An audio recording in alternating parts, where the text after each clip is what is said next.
కొందరిని నేను చూశాను లైఫ్లో, రియల్ లైఫ్ లైన్స్ ఇది. ఫ్యామిలీలో ఆడవాళ్ళు కానీ మగవాళ్ళు కానీ అయితే మదర్ ఫాదర్ ఉంటారు కదా, సో వాళ్ళు పెళ్ళి అవుతుంది, పిల్లలు పుడతారు, వాళ్ళ 15-20 ఇయర్స్ లైఫ్, 30 ఇయర్స్ లైఫ్ అవుతుంది, వాళ్ళ పిల్లలకి పిల్లలు పుడతారు. అంటే వీళ్ళు అమ్మమ్మ నానమ్మ తాతయ్య అయిపోతారు, కానీ వీళ్ళలో కొన్ని మారవు తెలుసా.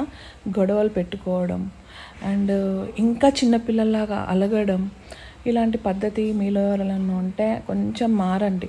ఎందుకంటే అదంతా పిల్లల మీద పడుతుంది తెలుసా ఎఫెక్ట్. ఆల్రెడీ మీ పిల్లల మీద పడింది, వాళ్ళ పిల్లల మీద కూడా పడాలా? ఒక్కసారి ఆలోచించండి. దానివల్ల మీరు ఏం సాధిస్తారు? ఇంకా చిన్నపిల్లల్లాగా అలగడము, పోట్లాడడము, ఇంట్లో ఎన్విరాన్మెంట్ అంతా చేంజ్ చేసేస్తారు తెలుసా. ఆ చిన్న గొడవ వల్ల ఏమైపోతుంది అని అంటే పిల్లల మైండ్ చాలా డిస్టర్బ్ అయిపోతుంది.